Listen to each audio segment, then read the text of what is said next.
तो बहुत बहुत स्वागत है आप सभी का स्पोर्ट्स तक पर। पूर्व भारतीय महिला टीम की कप्तान और मौजूदा समय में आप कमेंट्री करते हुए भी देखते हैं सुनते हैं, अंजुम चोपड़ा मैम हमारे साथ जुड़ चुकी हैं। तमाम चीज़ें चल रही हैं इन दिनों क्रिकेट में, आप लोग देख रहे हैं आईपीएल ऑक्शन हुए, फिर इंडिया ऑस्ट्रेलिया के बीच में अभी बीजीटी यानी कि टेस्ट सीरीज भी जो है वो जारी है, एक मैच हो गया, उस पर भी बात करेंगे। लेकिन सबसे पहले बात कर लेते हैं वुमेन्स टीम के बारे में, क्योंकि अभी हमारी वुमेन्स टीम ऑस्ट्रेलिया में 3 मैचों की वनडे सीरीज भी खेलेगी। और हाल फिलहाल अगर वुमेन्स टीम की परफॉर्मेंस की बात करें तो बहुत ज़्यादा चीज़ें सही नहीं गई, एक्सपेक्टेशन जो हमारी मैम बहुत ज़्यादा थी। एशिया कप में जैसा अभी हम बात कर रहे थे कि एशिया कप में हमारी बात हुई थी और उस दौरान आई थिंक फाइनल से पहले बात हुई थी और हम लोग कॉन्फिडेंस थे कि फाइनल तो जीतेंगे ही, तो वो फाइनल भी नहीं जीत पाए और वर्ल्ड कप भी अच्छा नहीं गया। तो उसको किस तरीके से आप मैम समराइज करेंगी? पहले तो मैं समराइज करूंगी कि आपको जल्दी बातें करनी चाहिए, बिकॉज आप मुझे एशिया कप तक ले गए, उसके बाद विश्व कप भी आ गए, अब तो न्यूजीलैंड सीरीज भी हो गई है, तो जी जी थोड़ा सा बैकलॉग ज्यादा बढ़ गया है दीपक जी, तो आई थिंक जल्दी जल्दी बातें करनी चाहिए। जी जी बट द फैक्ट इज कि जो पीछे चला गया वो चला गया। आई थॉट कि जो न्यूजीलैंड सीरीज थी उसमें हमारा प्रदर्शन आखिरी मैच तक आते आते ज्यादा बेटर हो गया था। हालांकि वो वनडे मैचेस थे, T20 से आके एकदम से वनडे मैच खेलना में थोड़ा सा टाइम लगता है, बट अब जो विश्व कप के अंदर हुआ वो ऑलरेडी हिस्ट्री है, उसको हम बदल नहीं सकते। But it's a work in progress team. मैं हमेशा मानती हूँ कि अभी भी वर्क इन प्रोग्रेस, ऐसा नहीं है कि हम विश्व चैंपियन बन गए हैं। जब बन जाएंगे तो हम कह सकते हैं कि हम विश्व चैंपियन है, but till then we are a work in progress team. और आपको भी खराब लगा, हमें भी खराब जी जी लगा कि हम एशिया कप नहीं जीते या विश्व कप फाइनल तक भी नहीं पहुंचे। बट अब ऐसा है कि आने अगला जो प्रॉब्ली 12 महीने है या अगला जो साल है वो काफी सारे मैचेस है भारतीय महिला टीम के लिए। इतने सारे नहीं है जितने मेंस के होते हैं, लेकिन पहले से ज्यादा बेटर है। कम से कम अभी ऑस्ट्रेलिया खेलेंगे जैसे आपने बताया, फिर जी वापस आते ही 3-4 दिन बाद ही वेस्ट इंडीज और फिर आयरलैंड। बिल्कुल तो मैम। मुझे लगता है कि अब जो चुनौतियां हैं वो काफी सारी हैं भारतीय टीम के लिए, खास तौर पर वनडे इंटरनेशनल के लिए। सो T20 के लिए तो हमारे पास फिर भी ऑप्शंस निकल कर आ जाते हैं, लेकिन वनडे इंटरनेशनल्स के लिए जो हमारे पास ऑप्शंस हैं एज प्लेयर्स, बिकॉज बिल्कुल 50 ओवर क्रिकेट थोड़ी अलग है, तो उसके लिए अभी भारतीय team I am sure is again as I say is a work in progress. बिल्कुल मैम, ओडीआई में हमने देखा है और T20 से अगर कंपेयर करें तो हमारी इंडियन टीम ओडीआई में थोड़ा बेहतर नजर आती है। आई थिंक पहले जो मैच टीम के साथ भी हम बात करते थे कि वनडे का जो फॉर्मेट है वो निकल जाता है और वहां पर हमारे पास जैसे ऊपर बैटर्स भी हैं, स्मृति मंदाना एक बड़ा रोल प्ले कर जाती हैं। तो अभी ऑस्ट्रेलिया में वनडे सीरीज है, यहाँ पर आप किस तरीके से देखते हैं? बिकॉज ऑस्ट्रेलियन टीम हमेशा से ऐसी रही है कि कई बार हम देखते हैं कि हम इंग्लैंड भी पास कर जाते हैं और भी सारी टीमों को हरा देते हैं, पर जब ऑस्ट्रेलिया हमारे सामने आता है तो वहां पर प्रॉब्लम आती है और अब हम उनके घर में ही खेलेंगे वनडे सीरीज। तो कितना चैलेंजिंग देख रही हैं आप इस सीरीज को? काफी चैलेंजिंग है, क्योंकि देखिए मैं किस तरीके से देखती हूँ या ज्यादातर लोग किस तरीके से देखते हैं कि आपने जहां लास्ट वनडे खेला वहां से अगले वनडे इंटरनेशनल तक आपने कितना प्रोग्रेस किया as individuals and as a team, वो दोनों चीजें देखना बहुत जरूरी है। निकल जाना आपका, बिल्कुल मैं समझती हूँ आपकी जो भावना है वो बिल्कुल ठीक है कि चलिए मैनेज कर लेते हैं, जैसे हमने न्यूजीलैंड के अगेंस्ट श्रृंखला में तीसरे वनडे में मैनेज कर लिया। न्यूजीलैंड के बहुत सारे खिलाड़ी चोटिल थे, लेकिन हम मैनेज कर गए, तो वो आपका शब्द बिल्कुल सही है। बिल्कुल लेकिन अगर हमें विश्व चैंपियन बनना है ना, तो हमें इस शब्द से आगे जाना पड़ेगा, क्योंकि हमें अपनी बेंच स्ट्रेंथ, मैं समझती हूँ अपने 11 इतने बढ़िया करने पड़ेंगे और फिर साथ साथ बेंच स्ट्रेंथ। तो इस समय हमारे पास ये चैलेंज है कि जो 11 है या जो बेंच स्ट्रेंथ है वो थोड़ी सी हल्की है, अनुभव उनके पास कम है, या मोर देन वन स्किल वाले प्लेयर्स थोड़े कम हैं। हमारे पास प्लेयर्स तो अच्छे हैं, लेकिन इस समय हमारे पास जो जो मुझे चैलेंज दिखता है वो है ऑलराउंडर्स का। तो या बैटिंग ऑलराउंडर या बॉलिंग ऑलराउंडर वो होने बहुत जरूरी है, ताकि कैप्टन के पास हमेशा ऑप्शन रहे। अब या अगर हम अपनी बैटिंग टीम, अगर अपनी इंडियन टीम भी देखेंगे ना, तो उनका बैटिंग देखेंगे तो ऊपर से हमारे बैटर्स के पास अच्छे रन जरूर है, अनुभव भी है, लेकिन वो सिर्फ बैटिंग करते हैं, बॉलर्स सिर्फ बॉलिंग करते हैं। तो जहाँ ऑलराउंडर जैसे दीप्ति शर्मा है, जैसे एक वो नियुक्त ऑलराउंडर है, वैसी स्किल वाले प्लेयर्स भारतीय टीम में और आने चाहिए, ताकि कम से कम टीम में वो मिडिल ऑर्डर में वो सॉलिडिटी आए। नहीं बिल्कुल मैम, इसी ऑस्ट्रेलिया में अभी हम वनडे सीरीज खेलेंगे। आपको याद होगा तकरीबन आई थिंक 4 साल पहले शफाली वर्मा 2020 के आसपास का वो वक्त, और ऐसी परफॉर्मेंस आई उनकी T20 वर्ल्ड कप में। हमारी भी एक्सपेक्टेशन जो थी उनसे बहुत ज़्यादा थी और उन्होंने कुछ साल अच्छा भी किया, लेकिन बीते कुछ साल उनके लिए अच्छे नहीं रहे। हाल फिलहाल भी परफॉर्मेंस नहीं आई, इस सीरीज़ में वो नहीं है। उनके लिए आप किस तरीके से देखती हैं कि अभी ठीक है, चलो ब्रेक मिल गया, थोड़ा सा जाके काम अपने ऊपर करेंगे और डोमेस्टिक वगैरह में अच्छा परफॉर्म करके फिर आए वापस, अभी के लिए ब्रेक उनको मिला? क्योंकि मैं देख रहा था वनडे में आई थिंक उनके 1-2 साल से हाफ सेंचुरीज भी नहीं है, परफॉर्मेंस जो है वो डिप ही होता जा रहा है। तभी उनको ब्रेक दिया गया है। मुझे भी यही लगता है कि देखिए कोई स्टेटमेंट तो आई नहीं है कि हमने जो पढ़ी हो कि शिफाली वर्मा को ब्रेक क्यों मिला है, पर इसी वजह से मिला होगा। And I think it's absolutely fair. देखिए हर खिलाड़ी जो चयन होता है, जब युवा खिलाड़ी का चयन होता है, उसके बाद आप आते होप या टैलेंट की वजह से हैं। कोई देखता है आपके अंदर कि आप टैलेंटेड खिलाड़ी हैं तो आपको अवसर देता है, या आपके पास होप से अवसर मिलता है कि आप अच्छा खेल पाएंगे। लेकिन उसके बाद हर खिलाड़ी को स्टेप अप करने की आवश्यकता रहती है। उस टैलेंट को आप कब तक लेके चलेंगे, तो हर खिलाड़ी के साथ होता है, ज्यादातर प्लेयर्स के साथ हुआ। ऐसा कोई नहीं है कि इंडियन टीम में कोई आया और वो ड्रॉप ना हुआ हो या रेस्ट ना किया गया हो। आप उठा के देख लीजिए जितने भी प्लेयरों के हिस्ट्री। सो फर्क यह है कि टैलेंट शिफाली के पास बहुत है, तभी वो खेली हैं। लेकिन अब उनको ये देखना है कि क्या वो सिर्फ टैलेंट के बेस पे सरवाइव करेंगी या वो अपने गेम में सुधार लाएंगी, ताकि कंसिस्टेंसी उनके गेम में आ पाए। ये सबको पता है कि वो बड़े शॉट्स लगा सकती हैं, लेकिन वो बड़े शॉट्स लग नहीं रहे हैं। और वो बड़े शॉट्स की जो कंसिस्टेंसी है, क्या वो सरवाइव करवा पाएगी उनको हर स्टेज पर या नहीं। तो ये अब उनके ऊपर है कि वो यहाँ से कैसे स्ट्रांगली वापस आती हैं या स्ट्रॉन्गर परफॉर्मेंस दे पाती हैं। एंड सिर्फ डोमेस्टिक क्रिकेट की परफॉर्मेंस पे नहीं आका जाएगा, उनको डोमेस्टिक क्रिकेट के अंदर वो किस तरीके से रन कर रही हैं, किस तरीके से आउट हो रही हैं, वो सारी चीजें देखी जाएंगी। नहीं बिल्कुल मैम, ऑब्वियसली शेफाली के लिए यही चीज़ है आगे से। दूसरी चीज़ मैम, हरमनप्रीत के बारे में भी बात करेंगे। देखिए भले ही फॉर्मेट बदल गया हो, लेकिन जो पीछे हुई उनकी कप्तानी में चीज़ें, परफॉर्मेंस नहीं आई टीम की, तो वो आपको लगता है कि मेंटली रहता है खिलाड़ी के दिमाग में? और ऑस्ट्रेलिया जैसा दौरा, क्योंकि बातें बहुत होती है पीछे भी कि परफॉर्मेंस इवन एक बल्लेबाज बैटर के तौर पर कैसी रहेगी उनकी, फिर कप्तानी में, तो ये उनके लिए एक डिसाइसिव मोमेंट हो सकता है ये सीरीज। आप हरमनप्रीत की बात कर रहे हैं? जी मैम, हरमनप्रीत की। नहीं, मुझे नहीं लगता है, क्योंकि आई थिंक ये जैसे आप बात उठा रहे हैं, देखिए एक बात से दूसरी बात चलती जाती है और कई दफा वो उस बात वो कहाँ से शुरू हुई और क्यों शुरू हुई वो उस पे किसी को पता नहीं होता। तो मुझे लगता है कि अगर हम जो हमारा सबसे स्ट्रॉन्गेस्ट खिलाड़ी है हरमनप्रीत कौर इस टीम में, जो इस टीम का बेस है, जो जहाँ जो नींव है, अगर हम नींव को ही हिलाने की कोशिश करते रहेंगे तो जो बाकी टीम है वो तो वैसे ही मूविंग रहती रहेगी। आप हरमनप्रीत के अलावा बाकी खिलाड़ियों की तरफ देखेंगे तो आपको लगेगा कि क्या ये डिजर्व कर रही है, कितने मैच के लिए डिजर्व कर रही है, क्या कंसिस्टेंटली खेल पाएगी नहीं खेल पाएगी। हरमनप्रीत के अलावा सारे नाम पे ना आपको एक सवाल दिखेगा। सो अब दीप्ति शर्मा है, जैसे उन्होंने एक ऑलराउंडर रोल अपनाया, अगर वो बैटिंग नहीं कर में ज्यादा कंट्रीब्यूट नहीं करती तो बॉलिंग में करती है, फील्डिंग में करती है, और कंसिस्टेंसी देखिए। वहां स्मृति मंदना का भी थोड़ा बल्ला बेटर चलने लग गया है, तो कम से कम कंसिस्टेंसी दिख रही है। आप उसके अलावा बाकी सब खिलाड़ियों को देखेंगे तो कहेंगे क्वेश्चन मार्क है। अब हम हरमनप्रीत के ऊपर भी क्वेश्चन उठाने लग जाएंगे तो फिर तो देन वी आर टॉकिंग कि आप कोई भी आ रहा है, खेल रहा है, जा रहा है, तो टीम कभी भी नहीं बनेगी। ये जरूर है कि हमारी एक्सपेक्टेशन है हरमन से, एंड वो रहनी भी चाहिए, क्योंकि वो कप्तान भी है और वो एक अच्छी मैच विनर प्लेयर भी है। बट यस, ये उनको भी मालूम है कि उनके ऊपर टीम कितनी डिपेंड करती है, कितनी रिलाय करती है। एंड T20 विश्व कप में जिस तरीके से उन्होंने खेला, I think that was outstanding. एक अकेला लोन स्टैंडिंग प्लेयर दिख रहा था अमंगस्ट एवरीवन ओवर देयर। और जिसे हम कहते हैं ना बड़ा match player, big match player, temperament player, I think उन्होंने रिपीटेडली दिखाया है। एंड इसमें ये नहीं है कि सिर्फ मैं उनके लिए कवर अप कर रही हूँ, मैं उनके लिए अच्छा बोल रही हूँ। हम अगर जो अपने लास्ट मैचेस रहे हैं या उससे पहले भी रहे, जब भी उठा के देखेंगे हमें हरमनप्रीत कौर हमेशा वहां दिखेगी। So we should not unnecessarily doubt where it is not required. ये जरूर है कि हाँ, उनकी परफॉर्मेंस रहेगी तो टीम और अच्छा करेगी, लेकिन ये टीम में अभी बहुत स्कोप है इंप्रूव करने का।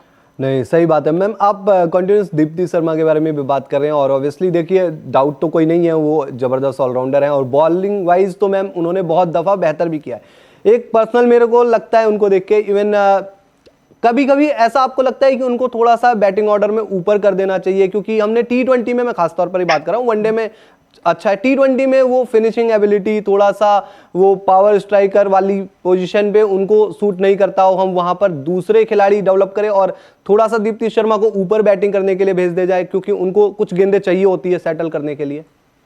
नहीं, अच्छा थॉट है, बहुत अच्छा थॉट है। मैं तो खुद सरप्राइज्ड हूँ कि आज तक ये थॉट क्यों नहीं इस्तेमाल किया गया, क्योंकि दीप्ति शर्मा जब डोमेस्टिक क्रिकेट में आई थी एंड जब इंटरनेशनल क्रिकेट में आई थी तो ओपन करती थी। बिल्कुल। तो ओपन से फिर वो टॉप ऑर्डर खेलने लगी, फिर मिडिल ऑर्डर और फिर बिल्कुल लोअर मिडिल ऑर्डर में चली गई। आई थिंक अभी रिसेंट जो लास्ट WPL हुआ था उसके अंदर भी वो प्लेयर ऑफ द सीरीज थी जहां वो नंबर 3 बैटिंग कर रही थी। जी जी। सो मुझे लगता है कि कई दफा वो गेम खो जाती है खिलाड़ी की। शॉट्स तो उनके पास हैं लेकिन वो कॉन्फिडेंस नहीं है या वो हम्म। कंसिस्टेंटली नहीं प्रदर्शन कर पा रही कि मैं बड़े शॉट्स खेल सकूं। सो आई गेस उनको अगर थोड़ा ज्यादा ऊपरी क्रम में इस्तेमाल किया जाएगा तो फिर बैटिंग ऑर्डर और ज्यादा बेटर और लंबा लगता है। लेकिन अगेन वो रोल आ जाता है जहां हम ऑलराउंडर्स की बात कर रहे हैं कि कितने हमारे टॉप जी हाफ जी में जी। जो बैटिंग करते हैं वो कितने बॉलिंग कर सकते हैं। So we do need players like Deepti Sharma who are performers and allrounders. नहीं बिल्कुल मैम, और लोअर ऑर्डर पे आपको मजबूती भी चाहिए, क्योंकि ऑस्ट्रेलिया में हमने देखा है कि कुकबरा की बॉल जो होती है वो बाद में जब हार्डनेस वगैरह चली जाती है, बैटिंग नीचे अच्छी भी होती है। इवन हम अभी टेस्ट क्रिकेट भी देख रहे हैं, BGT, वहां पर भी ये बातें चल रही थी। मीनू मनी एक खिलाड़ी है मैम, उन्होंने आई थिंक इंडिया ए के लिए जब वो खेली थी तो लोअर ऑर्डर में आकर अच्छा भी किया था और इस सीरीज में उन्हें मौका भी मिला है। बाकी ऋचा घोष भी वापस आ गई है मैम, वो अभी नहीं थी इस पीछे वाली सीरीज में।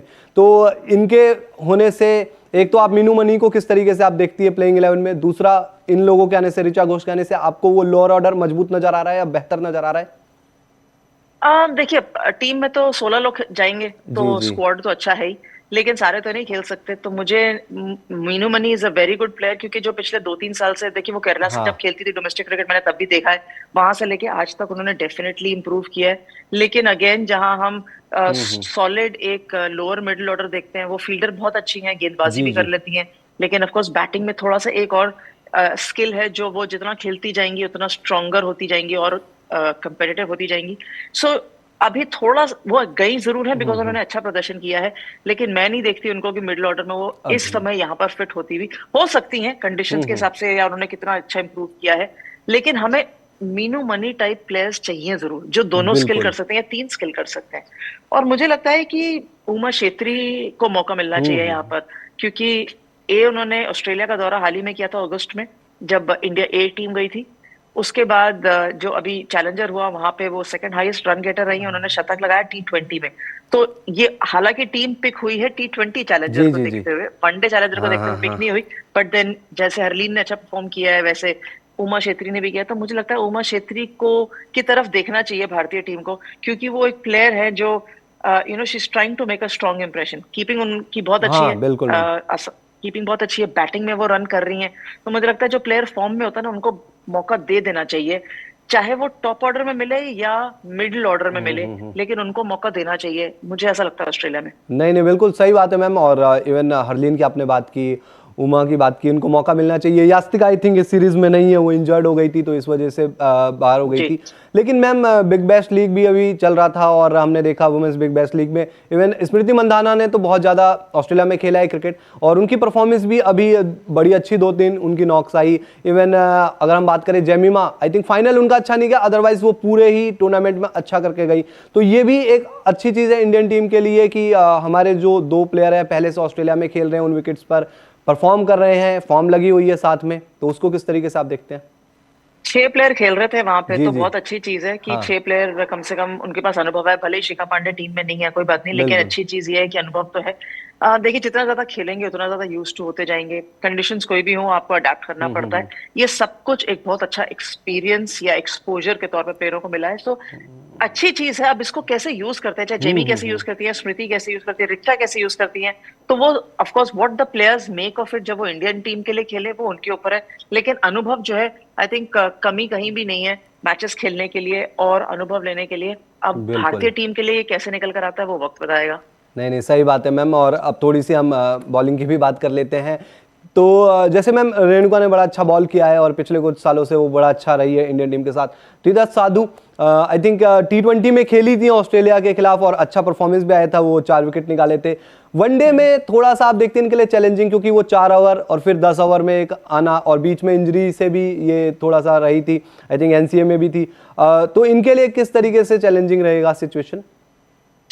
अगेन ये खुद कैसे निकल कर आती है बिकॉज इस समय जो हमारा फास्ट बॉलिंग डिपार्टमेंट है ना वो मैं समझती हूँ हमारी बॉलिंग थोड़ी सी कमजोर कड़ी है। मैनेज कर जाते हैं जी जी। लेकिन कमजोर कड़ी और स्ट्रांग हो सकती है। रेणुका ऑफकोर्स हम जानते हैं कि स्विंग करती है, गेंदबाजी बहुत अच्छी भी करती है, लेकिन वो शुरुआत में एंड में बिल्कुल। आते आते वो 10 ओवर डालने की जो फिटनेस है वो सभी की टेस्ट होने वाली है यहाँ पर, सिर्फ रेणुका की नहीं।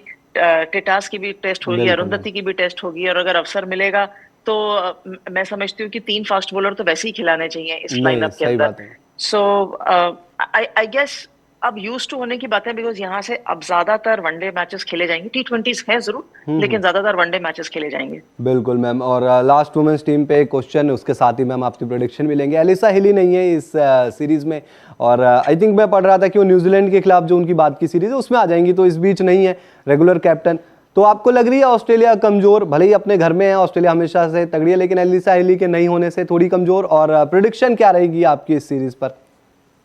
देखिए, वो जो उनको रिप्लेस कर रही है जॉर्जिया वोल, हाँ जो खिलाड़ी हैं, वो बहुत बढ़िया खिलाड़ी हैं। और जी मुझे जी। लगता है जिस तरीके से ऑस्ट्रेलिया ने संकेत दिए हैं कि वो लिशफील्ड के साथ ओपन करेंगी। अगेन यंग प्लेयर है, लिशफील्ड भी एक बहुत स्ट्रांग प्लेयर है। मुझे लगता नहीं है कि बहुत ज्यादा कमी खलेगी। हालांकि ऑस्ट्रेलिया के पास इतना समय रहा है, क्योंकि उनको पता है कि अलीसा हिली फिट नहीं है, तो आप एज टीम आप प्रिपेयर कर लेते हैं, आप उसको वैक्यूम को कैसे फिल करना है। 100% तो नहीं फिल होगा, बिकॉज अनुभव एंड अलीसा हिली इज अ स्ट्रांग प्लेयर, तो वो 100% तो नहीं फील होएगा, लेकिन आपको you find a way around it, तो वो ढूंढ लेंगे। प्लस अपने घर में खेल रहे हैं, उनके पास अनुभव रहेगा, उनके फास्ट बॉलिंग डिपार्टमेंट बिल्कुल इज वेरी गुड, तो हमारे जो बैटर्स हैं वो जरूर चैलेंज होंगे। जी मैम। और आपकी प्रोडिक्शन मैम इस सीरीज के लिए? ऑब्वियसली देखिए, मैं इंडिया चाहेंगे हम इच्छा जीतेंगे। चाहूंगी कि भारतीय टीम जीतेगी, जी लेकिन जी जी। हम ऑस्ट्रेलिया जाके जब तक हम टेस्ट मैच नहीं जीते थे तब हमें लग रहा था कि हाँ ऑस्ट्रेलिया स्ट्रांग है। जब तक हम पहला मैच नहीं जीतेंगे तब तक हमें लगेगा नहीं, तब तक हमारे को हमारी टीम कॉन्फिडेंस नहीं बिल्कुल देगी बिल्कुल कि मैम। हमें हरा सकते हैं। तो पहला जीतेंगे तो मैम फिर ये सीरीज को हम जीत रहे बिल्कुल। हैं ऑब्वियसली। और मैम कुछ बात करते हैं हम मेंस टीम के ऊपर भी। और आप देख रही हैं कि बड़ा अच्छा हमने पहला टेस्ट वहां जीता, और उम्मीदें जिस तरीके से हमारी हिल गई थी न्यूजीलैंड के खिलाफ सीरीज देखकर। केएल राहुल और यशस्वी जायसवाल मैम, रिकॉर्ड उनकी ओपनिंग पार्टनरशिप रही, और हमने देखा वार्म अप गेम भी हुआ तो जो अभी 40-40 ओवर वाला पीछे। तो यहाँ से आप किस तरीके से देखते हैं अब, क्योंकि ये लग रहा है कि जायसवाल और केएल राहुल ही ओपन करेंगे और Rohit Sharma most probably 5 number पर खेलते हुए नजर आएंगे। आपको लगता है ठीक फैसला है ये? देखिए, हमारे पास ना इतने अच्छे ऑप्शंस हैं इंडियन टीम के पास कि आई गेस कौन ओपन करे, वन डाउन खेले, टू डाउन खेले, is just a matter of choice. जी जी। एंड जब उस ड्रेसिंग रूम में बैठेंगे या टीम मीटिंग रूम में बैठेंगे ना, तो ये जो क्वेश्चन है, ये सब खिलाड़ियों को पता है कि ये सवाल आएगा। लेकिन इस सवाल का जो आंसर है वो भी इस ड्रेसिंग रूम से ही निकल कर आएगा, क्योंकि कोई एक या दो खिलाड़ी ऐसे होंगे जो खुद अपने आप का नामांकन करेंगे कि मैं मिडिल ऑर्डर में खेलना चाहता हूँ, या मैं खेल लूंगा, या मैं प्रॉब्ली 11 में फिट नहीं होता तो कोई बात नहीं, मुझे पता है कि यहाँ पर जरूरत may be other players are also available. So यहाँ सिर्फ बैटिंग ऑर्डर की बात नहीं है, 11 में खेलने की भी बात है। बट अगेन, क्योंकि इतना अच्छा टचवुड टैलेंट है हमारे पास इंडियन टीम के अंदर कि कोई बुरा नहीं मानेगा। सबको पता है कि यहाँ जगह स्किल सबके पास है, जी जी। टेम्परमेंट या उस समय की अपॉर्चुनिटी जो है वो किस 11 को ही मिल सकती है। वो कौन से 11 होंगे, आई am sure Gautam and team management Rohit के साथ मिलके जो है वो डिसाइड कर पाएंगे। बिल्कुल मैम। मैम विराट कोहली ने पहले मैच में 100 लगाया, और पीछे उनके साथ भी जैसे बांग्लादेश सीरीज, न्यूजीलैंड सीरीज गई नहीं थी अच्छी। इसमें मैम जैसे कि हनुमान जी को एहसास कराया गया था उनकी शक्तियों का, आपको लगता है कि ऑस्ट्रेलिया मीडिया का, ऑस्ट्रेलियन लोगों का भी बड़ा रोल रहा कि भाई विराट कोहली को, जो हम 15 दिन पहले से सुन रहे थे कि आ रहे हैं बस विराट कोहली को भी पता लगा कि मैं चीज़ क्या हूँ और मैं क्या क्या कर चुका हूँ ऑस्ट्रेलिया में, तो बड़ी पॉजिटिव चीज़ कुछ ऑस्ट्रेलियन टीम ने भी कर दी। देखिए, मैं समझती हूँ कि विराट ने अच्छा खेला, वो हमें पता है, यशस्वी अच्छा खेले, केएल अच्छा खेले, हमें पता है, वो सब हमने देखा है। जी जी जी। लेकिन सरप्राइजिंग बात यह है कि जो केएल राहुल और यशस्वी जायसवाल की 201 रन की साझेदारी थी सेकंड इनिंग्स में, जिसने एक्चुअली वो मैच भारत की तरफ टिल्ट किया था, जो बेस बनाया था, बिल्कुल। मैं हमेशा बेस की बात करती हूँ, उस बेस को क्रेडिट कम मिला है, वो बात ही कम हुई है। हमने सिर्फ हाँ। यशस्वी और विराट की बात करी है, जसप्रीत की बात करी है, बिल्कुल ठीक है, इन सबने मैच जिताया है। लेकिन वो मुझे लगता है कि वो जो 201 रन की साझेदारी थी ना, उसको इनफ क्रेडिट नहीं मिला। अगर वहां पर वो प्रेशर अब्सॉर्ब नहीं करते, चाहे वो पहली इनिंग्स थी जहां केएल राहुल ने प्रेशर अब्सॉर्ब बिल्कुल। किया था, या सेकंड इनिंग्स थी जहां हमने टीम को जल्दी आउट कर दिया था, थोड़ी सी बढ़त थी, लेकिन वो पूरा 200 रनों की साझेदारी बहुत होती है, और समय स्कोर के साथ चला था भारतीय टीम के फेवर में।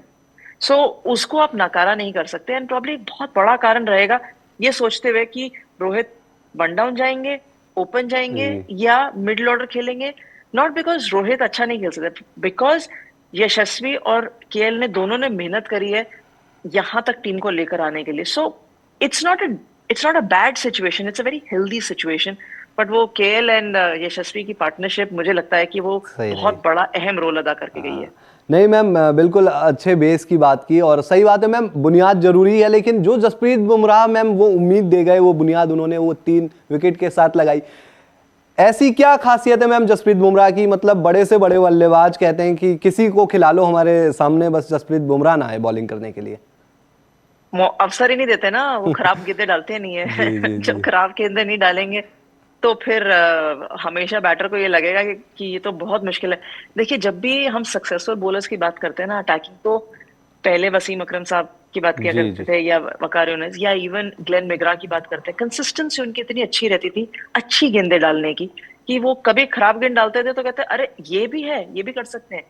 सो जसप्रीत इतनी ज्यादा अच्छी कंसिस्टेंसी है उनकी अच्छी गेंदें डालने की, तो फिर वो कहीं ना कहीं बैटर पर प्रेशर तो रहता है। वो बिल्कुल मौका ही नहीं देते बैटर को, जगह ही नहीं देते। रन तो बहुत दूर है बनाने के लिए, पहले आप श्योर तो हो जाइए कि वो गेंद आपको आउट तो नहीं करेगी। सो इस वजह से उनकी जो स्किल है, एंड अगेन हम बात कर रहे थे कि आप टैलेंट के ऊपर अपना काम नहीं करते। Jasprit Bumrah is such a prime example. वो आईपीएल से अच्छा प्रदर्शन किया, उन्होंने भारतीय टीम में आए, लेकिन उन्होंने कभी पीछे मुड़ के नहीं देखा। उस टैलेंट को क्या कंसिस्टेंटली अच्छा करते गए, और देखिए आज क्या वर्ल्ड बीटर है। नहीं सही बात है मैम, और ज़बरदस्त खिलाड़ी हैं, और कप्तानी में उन्होंने ज़बरदस्त परफॉर्मेंस दिखाई। मैम प्रेडिक्शन आपकी क्या है इस बीजीटी सीरीज को, क्योंकि देखिए 4 मैच अभी भी बाकी हैं, आपको लगता है कि लाइटली लेने की बिल्कुल भी जरूरत नहीं है और इस सीरीज को इंडिया बड़े अंतर से जीत रहा है? देखिए, कहाँ जीत रहा है कैसे करेंगे वो तो बहुत जल्दी चीजें हाँ बदल जाती हैं। तो हम खुश हैं कि पहले मैच में हमने जीत हासिल करी है, और अब क्योंकि पिंक बॉल है, एडिलेड के अंदर मुकाबला है, यहाँ पर भी चुनौती अलग तरीके की रहेगी। ऑस्ट्रेलिया हल्का तो नहीं खेलेगा, टफ जी। खेलेगा, लेकिन भारतीय टीम और ज्यादा टफ खेलेगी। सो मैं इस समय एज अ क्रिकेटर उस जगह पे हूँ जहाँ क्रिकेट बहुत बढ़िया तरीके से इंजॉय करी जा सकती है एज अ व्यूअर। बिल्कुल। कंट्रोल तो ना ऑस्ट्रेलिया करेगी ना इंडिया करेगी, क्योंकि रिजल्ट आप गारंटी नहीं कर सकते, बहुत जल्दी रिजल्ट बदल जाता है। 150 पे जब हम आउट हुए थे पहले इनिंग में, तो हमें लगा था ये तो मैच गया, 3 ही दिन गया। में हार जाएंगे, लेकिन चौथे दिन पे हम जीत के स्टंप्स उठा के सेलिब्रेट कर रहे थे, ऑस्ट्रेलिया नहीं कर रहा था। सो नहीं रिजल्ट बहुत जल्दी बदल सकता है, लेकिन इस समय जो क्रिकेट का स्तर रहेगा ना वो बहुत बढ़िया रहेगा। तो एज अ व्यूअर मैं पहले वो एंजॉय करूंगी। नहीं नहीं, बिल्कुल सही बात है मैम, और कुछ एक अब हम आईपीएल की तरफ भी बढ़ते हैं, क्योंकि उसका इंटरेस्ट भी लोगों में रहता ही है, और सीरीज कोई सी भी हो आईपीएल की बातें चलती रहती है। अभी आईपीएल ऑक्शन हुआ मैम, आपको कौन सी टीम सबसे बढ़िया नजर आ रही है? आपने जो सारी टीमें स्क्वाड देखी, कौन सी टीम आपको लग रहा है कि सबसे जबरदस्त है? मैंने 11 नहीं बनाए किसी भी टीम के, मैंने भी ऑक्शन देखी है, मैंने भी रिटेंशन अच्छा। देखी है, और बहुत अच्छी टीमें हैं, लेकिन मैंने वो इन डेप्थ एनालिसिस नहीं किया है, क्योंकि उसकी अभी आवश्यकता नहीं है। जी आईपीएल जी। जब शुरू होगा, ये कॉपी पेन लेके हम तब बैठेंगे। अभी उससे पहले इंटरनेशनल क्रिकेट बहुत ज्यादा है और बहुत अच्छी खासी चल रही है। सो वहां का ध्यान देने के लिए अभी समय है। उसके पहले तो डब्ल्यूपीएल आ जाएगा, और बहुत जल्दी डब्ल्यूपीएल जी की जी जी। ऑक्शन भी हाँ होगी। सो बिल्कुल। मौजूद में अभी प्रेजेंट में क्रिकेट जो है वो देखनी ज्यादा जरूरी है, क्योंकि वो आज है। जो मेंस आईपीएल है वो थोड़ा सा बाद में आएगा, तो उस पर थोड़ा समय बाद में लगाएंगे। नहीं मैम, जैसे डब्ल्यूपीएल की आपने बात की, हमने अभी देखा है, आई थिंक रिटेन किए गए थे खिलाड़ी, कुछ बड़े खिलाड़ी रिलीज भी कर दिए गए, उस पर भी आगे देखेंगे क्या होता है। लेकिन मैम जाते जाते एक और सवाल, आपको लगता है विराट कोहली कप्तान होने वाले हैं आरसीबी के इस बार फिर से? रिपोर्ट्स तो यही आ रही है बाहर। क्योंकि और कोई चर्चा में तो खिलाड़ी यही। उस लिस्ट में नजर नहीं आ रहा, जैसे कि कप्तानी वाइज श्रेयस अय्यर हम उम्मीद कर रहे थे आ जाएंगे, ऋषभ पंत, केएल राहुल, चर्चा चल रही थी, इतने बड़े बड़े नाम थे, लेकिन अभी वहां पर विराट कोहली दिखाई दे रहा। आपको लगता है कि विराट कोहली ही है कप्तान अब आने वाले सीजन में? मुझे मुझे तो यही लगता है, क्योंकि अगर आरसीबी ने शायद खुद भी बोल दिया, खुद भी इंडिकेशन ऐसी ही दी है कि विराट कोहली उनके लीडर हैं, तो which is fair enough. I think auction से पहले ये ऐसी सुर्खियां आई थी, जहां आरसीबी सोच रहा था कि वो विराट कोहली के साथ ही जब उन्होंने फाफ को रिटेन ही नहीं किया, तो that means they are looking for a new captain. And जब वो किसी बड़े प्लेयर जिनके भी आपने नाम लिए, जो जी जी। मार्की प्लेयर्स, तो उनके पीछे नहीं गए, देन ऑब्वियसली लग तो यही रहा है। अब इवेंचुअली स्थिति क्या निकल कर आती है वो थोड़े समय बाद पता चली जाएगा। नहीं मैम, बिल्कुल, बहुत बहुत शुक्रिया मैम आपका, क्योंकि अभी 2 हमारी टीम इंडिया, एक हमारी मेंस टीम इंडिया ऑस्ट्रेलिया में है, एक वुमेन्स टीम इंडिया, और दोनों से उम्मीदें बहुत ज़्यादा हैं, और उम्मीद करते हैं कि अच्छा प्रदर्शन करेंगी। और अंजुम मैम के साथ आप लोगों ने, हमारे जो व्यूअर्स हैं, इन्होंने भी बहुत सारे सवाल थे कुछ लोगों के भी, वो भी मैंने आपसे पूछे परफॉर्मेंस वाइज। तो मैम बहुत बहुत शुक्रिया एक बार फिर से आपका, और Thank you so much. ऐसे स्पोर्ट्स तक आप लोग प्लीज देखते रहिए, सब्सक्राइब करते रहिए, नोटिफिकेशन की घंटी बजाते रहिए, और साथ ही फेसबुक पर भी अगर आप हमें देखते हैं, स्पोर्ट्स तक ऐप पर भी देखते हैं, तो वहां भी प्लीज फॉलो कीजिए। मैच से जुड़े आपके हर सवाल का हम देंगे जवाब। जानने के लिए हर update, live analysis, special interviews, download कीजिए स्पोर्ट्स तक ऐप।